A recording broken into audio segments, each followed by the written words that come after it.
بسم اللہ الرحمن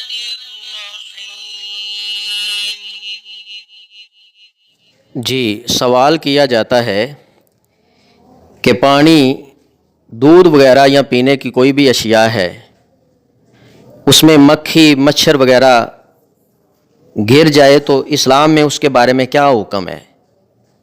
پیارے بھائی، یہ تو زندگی میں روزمرہ کے معاملات ہیں۔ اچھا سوال کیا گیا ہے۔ پہلی بات نوٹ کریں، مچھر مکھی وغیرہ کے گرنے سے پانی ناپاک نہیں ہوتا، دودھ ہے وہ بھی ناپاک نہیں ہوتا، کوئی اور چیز ہے وہ بھی ناپاک نہیں ہوتی۔ اسلام نے کتنی بڑی آسانی اہل اسلام کو دی کہ موسم گرما میں مکھیوں کے جھنڈ دکھائی دیتے ہیں، اور پھر وہ طعام یعنی کھانا، مشروب یعنی پینے کی چیزیں ان میں پروانوں کی طرح گرتے پھرتے ہیں۔ ایسے میں اگر مکھی مچھر کی وجہ سے چیز ناپاک ہونے کا حکم ہوتا تو انسان بہت سی پریشانیوں کا سامنا کرتا، پیارے بھائی۔ لیکن اسلام نے یہ سہولت دی کہ ان اشیاء کے گرنے سے چیز ناپاک نہیں ہوتی۔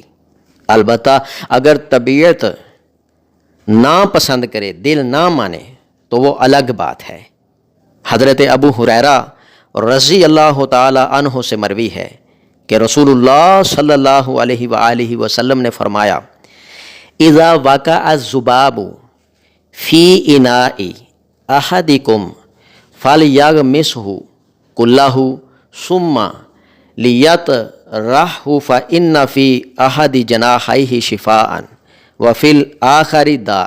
ترجمہ کیا ہے؟ ترجمہ نوٹ کریں، جب تم میں سے کسی کے مشروب میں مکھی گر جائے تو وہ اسے مکمل طور پر ڈبو کر پھینک دے، کیونکہ اس کے ایک پر میں بیماری اور دوسرے پر میں شفا ہوتی ہے۔ ایک دوسری روایت میں ہے کہ مکھی اپنا وہ پر مشروب میں ڈبوتی ہے جس میں بیماری ہوتی ہے۔ پیارے بھائیوں، آخر میں پھر میں خلاصہ بیان کر دیتا ہوں۔ پینے کی جتنی بھی اشیاء ہیں جو انسان پیتا ہے، پانی کی طرح بوٹلز وغیرہ، جوسز وغیرہ، دودھ وغیرہ، پانی وغیرہ، اس میں مکھی گر جائے یا مچھر گر جائے تو پانی ناپاک نہیں ہوتا۔ مکھی گر جائے تو اس کو ایک مرتبہ پورا ڈبو کے تو باہر نکال کے پھینک دیں، اور وہ چیز استعمال کے قابل ہے۔ یہ میں نہیں کہہ رہا، یہ آمنہ کے لال، پیکر حسن و جمال، صاحب کردار حضرت رقیہ کے باپ، میرے اور آپ کے آقا جناب محمد رسول اللہ صلی اللہ علیہ وآلہ وسلم فرما رہے ہیں۔ اللہ تعالیٰ سمجھ کے اس پہ عمل کرنے کی توفیق عطا فرمائے۔ صدق اللہ العظیم۔